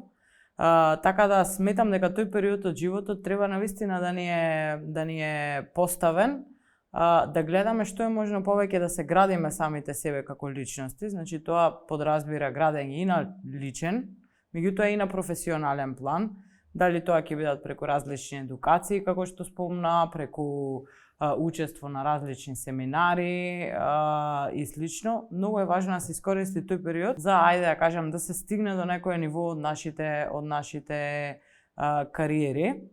Секако тој work-life баланс до 30-тата и после 30-тата година е многу различен, бидејќи верувам дека после 30-тата година веќе и други ни се едноставно обврските, а и приоритетите полека се менуваат и тука веќе многу повеќе се фокусираме нели на градење на семејство и слично. Меѓутоа дури во овие од 20 до 30 години, сега да не звучам дека во тој период треба буквално 24 часа во денот 20 часа да си посветен на учење и на работа и на нели исполнување на сите обврски. Токму поради тоа што во тие години имаме најмалку обврски, но најмногу енергија, сметам дека со добра организација на нашето време можеме да постигнеме да завршиме се, паралелно а не си го запоставиме нели социјалниот живот, блиските пријатели, семејството дома, да се грижиме за себе, да имаме некои здрави навики. Баш мислам дека во овој период некако има време за се, ако успееш добро да се организираш. Јас некако можам да заклучам дека можеби поставувањето ете така на да седнеш и да направиш свој план како да си го организираш времето, па и ти за финансиски цели и се е некако клучно во целата ова работа да се балансира всушност, да не се претера со искачање и со можеби губење на времето на скролање на Инстаграм, Фејсбук, туку можеби тоа време ти си го посветувала на нешто што е многу попродуктивно, кое што ти донело раст и развој. А свесни сме дека некогаш таквото скролање помалце, ама знае да дојде и до саат-два да ти земе од времето, кое што навистина можеш многу попродуктивно да го искористиш. И е факт дека може да се најде време доколку се сака и доколку се посвети на тоа и да се направи таков еден баланс. Со повторно, јас се согласувам дека годините од 20 до 30 години се години каде што навистина може да се посвети голем дел од времето на self-improvement, на self-growth, на учење на нови вештини и нормално секако и повеќе работа, бидејќи на крај на денот и практичната работа таа која што носи најголем дел од искуството и знаењето кое што се стекнува. Така е, значи едноставно го трошиш времето во нешто кое што долгорочно ќе ти донесе придобивки. Така. Љубомир, ме интересира твоето мислење кое е што е тоа што ги одвојува професионалците во твојата област во однос на останатите? За среќа се повеќе професионалци во последниот период има во нашата област, во нашиот сектор.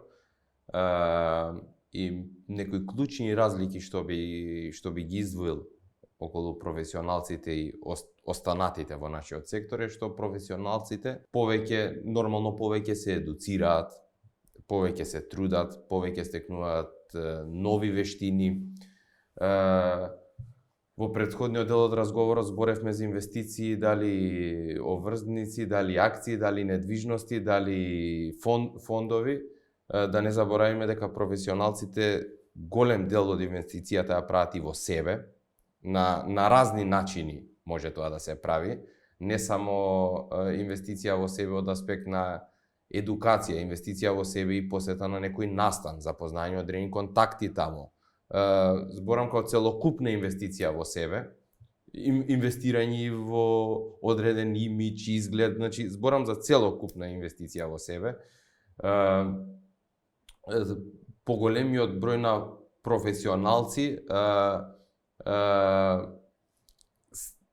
се створија во последниот период и од нивната желба, но морам да напоменам дека и пазарот се смени во последните години и самите клиенти во Македонија не се до толку финансиски неписмени, напротив, ја лично од практичен аспект сум изненаден колку разбирање имаат македонските клиенти и за разлика можеби од некои други времиња пред 15-20 години каде што продажбата на финансиски продукт подразбирало само продажба, завршување брзо на тој договор и после заборавање на телефонот на клиентот.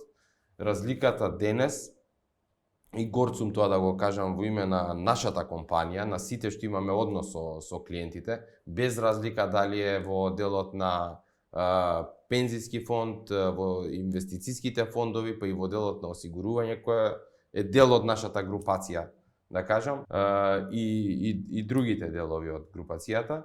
Односот со клиентот ни стана многу близок, сервисот што го даваме, постуслугата од која ќе се продаде, чувството дека секогаш сме тука за него и кога треба нешто да се објасни, кога не идат работите најдобро и кога идат најдобро и кога има нови можности, и кога има нови решенија за неговите потреби, така да тоа е една целина, да кажам, и од желбата на луѓето и од самиот пазар како што напредува. Мислам дека се повеќе таа разлика помеѓу професионалците и останатите луѓе што не се професионалци во нашата област, таа разлика ќе се зголемува во тој дел. Андријана, слушаме различни вештини и карактеристики кои што нели се подигаат на едно повисоко ниво, кои што се нели за да се успее потребни. Ме интересира според тебе која е можеби особина која што или вештина која што е потцената, не е доволно зборувана за неа, а сметаш дека е многу потребна за да се постигне еден успех во кариерата? Интересно прашање. Сметам дека особина која што е навистина потценета и не сме доволно фокусирани на таа особина, навистина е важна за да се успее во самата кариера, е способноста за активно слушање на соговорникот и прифаќање на туѓо мислење. Мислам дека многу често, па дури јас сум се фаќала во една таква ситуација додека зборувам и разговарам со соговорникот, паралелно да размислувам што да му одговорам на соговорникот, наместо да пробам да го сослушам, да се ставам во негова кожа, да ги разберам емоциите со кои што истиот се соочува, а пред се да ја разберам проблематиката за која што разговараме. Тоа е едно ниво на емоционална интелигенција, која што сите луѓе треба да ја имаат, пред се лидерите треба да ја имаат, и тоа е нешто кое што без разлика дали работиш со клиенти, дали менаџираш тим на луѓе, дали во твоите односи со вработените, е навистина од исклучителна важност за да можеш да напредуваш и да се градиш како личност. Твоето мислење, а јас се согласувам со тоа, бидејќи истото мислење го имам дека тоа е навистина многу битна вештина, која што не е природна, туку се учи во текот на времето, секој ден се работи на таа вештина за да се станува се подобар и подобар. За да се биде успешен, и јас мислам дека не е потребно да се имаат тврди ставови, да бидеме тврдоглави во нашите размислувања, туку кога се доаѓа до конфликт или до некој различен став да се има, дека е потребно многу потребно да се ислуша соговорникот и да се проба да се размисли што тој сака да каже. Да. И ова е нешто што мислам дека и двајцата го имаме, бидејќи исто јас кога зборавме, кога дискутиравме на оваа тема пред денешниот подкаст, се погодивме на истото, како што ти ми кажа, нели, дека тоа е карактеристиката која што сметаш дека е подцената многу битна. Истото бевка и јас истото го мислев дека треба да се каже. Тоа е веројатно поради тоа што и доаѓа како ноу-хау и од магистар Штробол и од главниот извршен директор на ВФП фонд менеджмент, каде што е нешто што ето тоа се лидери кои што ни пренеле тој начин на размислување, дека навистина е потребно кога ќе го слушнеш другиот како размислува и да се ставиш во негова кожа, можеш да дојдеш до некои нови заклучоци, па и ти да пораснеш во тој процес, нешто што претходно не си го гледал, да почнеш да го гледаш и да го имаш како ноу-хау и разбирање. Дури кога добиваш сугестија или критика од другата страна, токму таа критика те носи до тој личен развој. Сметам дека и за продажбата истото важи. Веројатно Љубомир е тука постручен да каже негово мислење, меѓутоа многу често луѓето мислат дека најдобрите продавачи се оние кои што постојано зборуваат. Во пракса мислам дека се покажува дека е сосема спротивно, односно дека еден квалитетен продажен разговор, од она што можам да заклучам од моето искуство е дека еден квалитетен продажен разговор е составен веројатно од 70% сослушување на соговорникот и 30% вашиот дел на објаснување на продуктот и нели помагање за да се реши некоја негова проблематика. Љубомир? Се согласувам потполно. Кога ќе кажат, аби имаме еден добар за кај вас многу збори, порано кога не бевме искусни, викавме викни го, супер. Сега викаме те молам не му се јавувај. Не ни треба. Така да 100% се согласувам со Андријана дека слушањето е поважно од зборењето. Можеме да забележиме дека навистина, сите на овој подкаст сме млади. Љубомир, кога те гледам тебе успешен лидер на тимови во продажба во групацијата, човек помислува дека си имал многу среќа во животот и дека патот и ти бил, да кажам, постојано наклонет, добар, позитивен и си имал еден, да кажам, растечка права линија нагоре, без многу осцилации, без многу предизвици. Па прво би сакал да не кажеш ти како, дали си соочувал со одредени неуспеси, разочарувања и многу побитно како си успевал да се справиш со тие неуспеси и разочарувања, нели? Верувам дека ти се случи, да тоа е илузија, некој да мисли дека само на некој толку му било наклоната универзумот и среќата да се позитивно моди. Па ме интересира како ти си се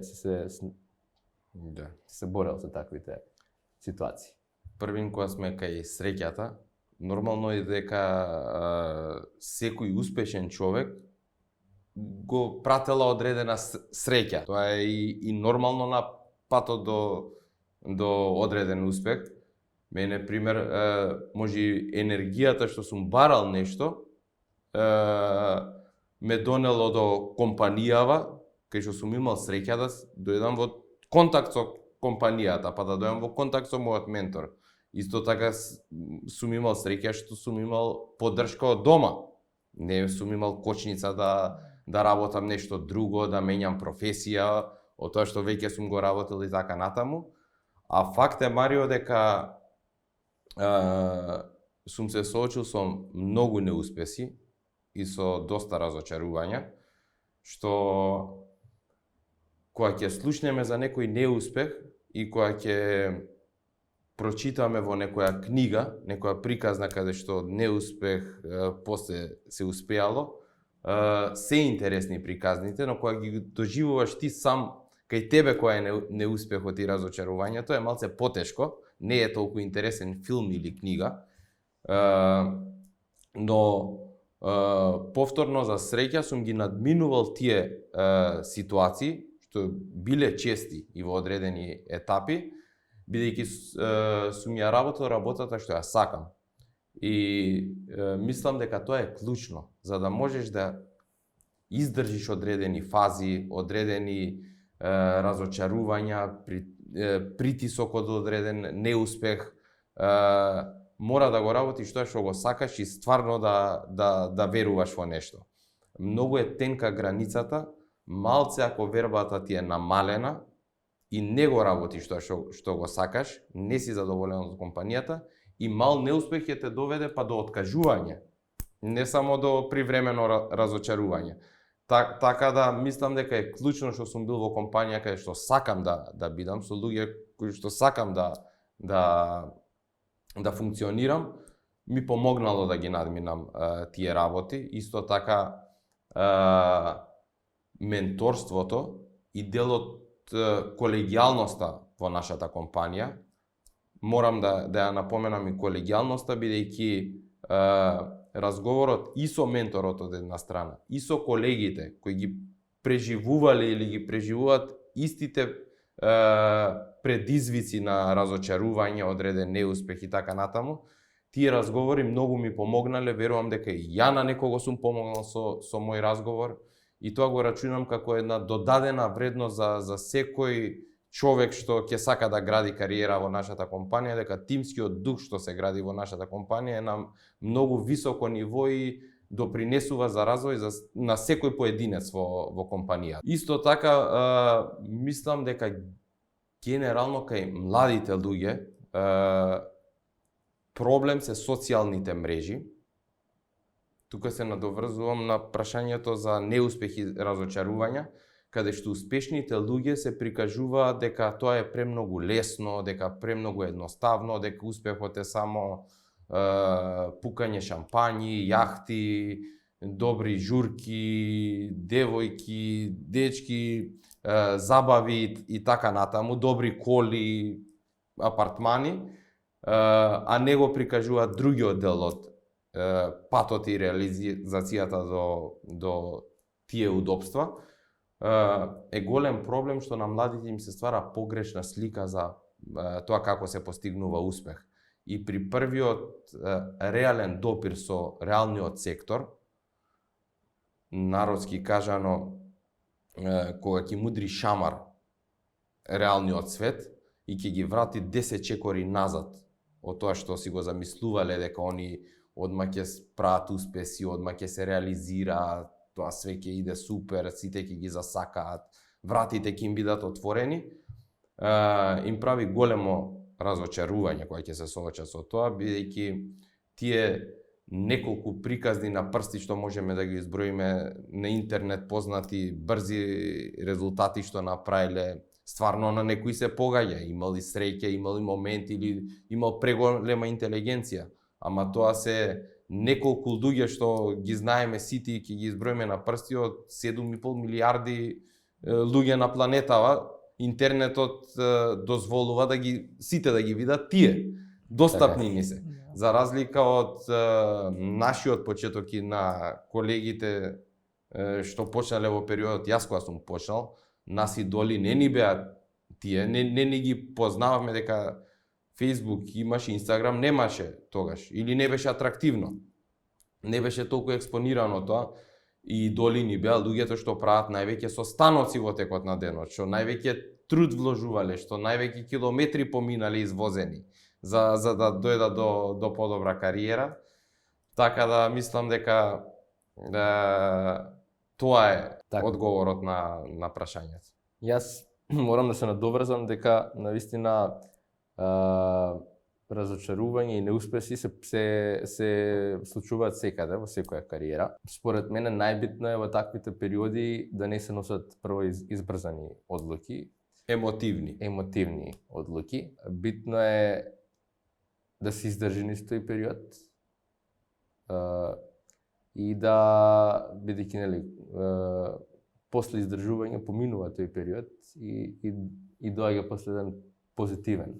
И стануваш појак, посамоуверен. И нешто што е многу клучно е да не се заборави да се има една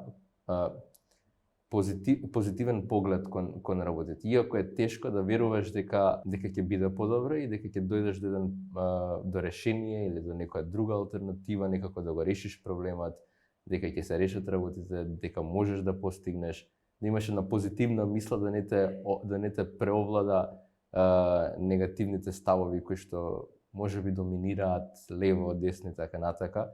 Јас се надевам дека стварно во државата ќе почнат да се повеќе луѓе да имаат попозитивни ставови, бидејќи многу е битно на една работа и во една ситуација еден човек навистина може да има комплетно негативен став на работите, а друг човек да има за истава таа ситуација да гледа можност за развој, за раст, да ги подобри работите, да направи промени и така натака. Така да ќе се надоврзам често кога, посебно на почетокот од кариерата, кога имав одредени неуспеси, што е нормално и разочарување, колку и да ми биле предизвици, колку и да сум бил нервозен, тоа го гледале и дома, па они реагирале емотивно, не се нервирај, не се секирај и така натаму.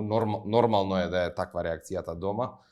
Искрено сум се почувствувал, тоа ти што го кажа, Марио, дека до негде и потајно уживам во тоа, ако во моментот е тешко, чувствувам во себе дека го правам тоа што го сакам, на добар пат сум и ќе се сменат работите и ќе си дојде све под контрола и во нормала. Љубомир, за последно прашање за денешниот подкаст, би сакал да те прашам, ако имаш можност да се вратиш назад 10 години, 15 години назад, кој би бил советот кој што би го дал на помладата верзија од себе? Најтешкото прашање за крај го остави. Би си дал неколку совети. Мислам дека во делот на работни часови, ангажман, работа, може би секојаш можело повеќе, но тамо сум бил доста активен. Но нешто што дефинитивно би сменил и би си дал совет, да подобро си го менаџирам времето и да не губам време на непотребни кафиња, седенки, исти муабети, атери правење. Ние сакаме тука да направиме атер, ти е незгодно некого да одбиеш, иако без везе ти е гледањето, од атер се гледаш, губиш време,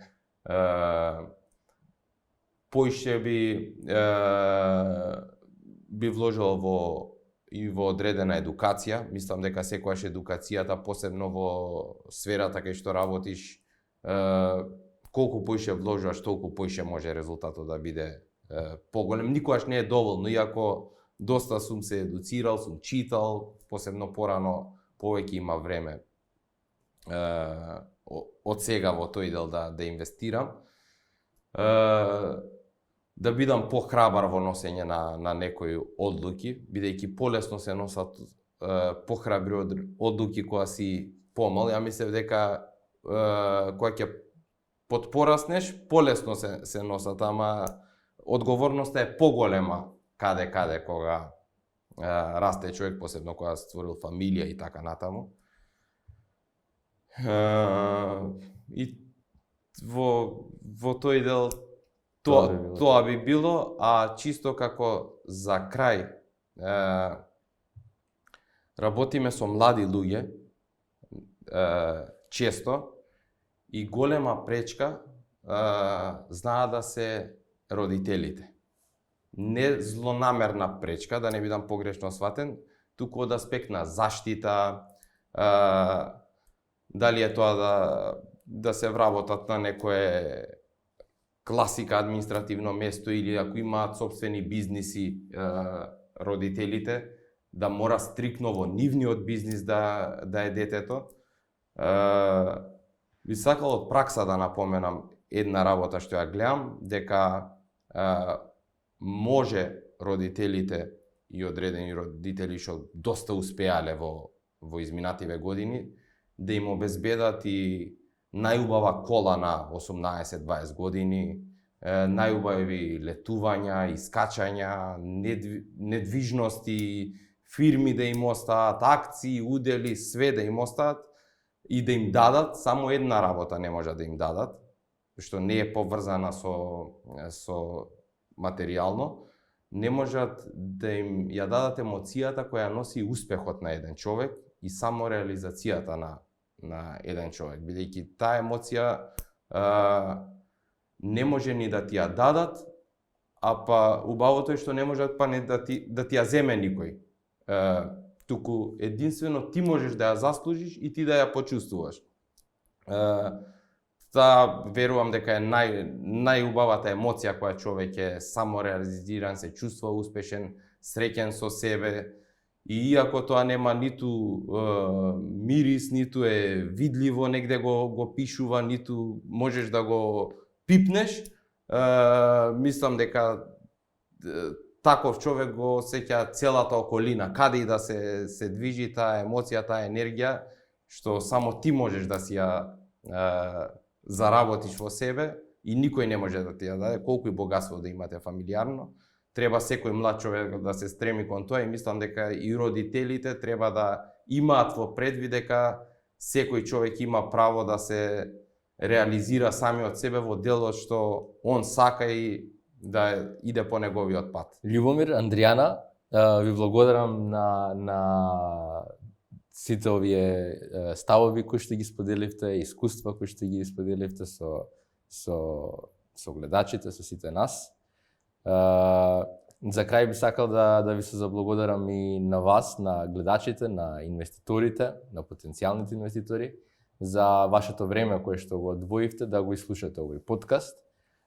Се надевам дека ви беше многу интересен и корисен и дека ќе продолжите да го следите овој ВФП квартален инвестициски подкаст и понатака. И за крај ви посакувам убава вечер и се гледаме во следната година. Ви благодарам. Во срцето на главниот град на Македонија, ВФЛП Фонд Менаџмент стои цврсто како инспирација за иновации и доверба во финансискиот сектор. Водени од тимот искусни професионалци, ние не управуваме само со вашите средства, туку создаваме наследство вкоренето во сигурност и перспектива. Инвестирајќи во над 1000 квадратни метри врвен деловен простор, ја потврдуваме нашата посветеност кон Македонија и овдешните клиенти. ВФЛП Груп, за посветла финансиска иднина на сите.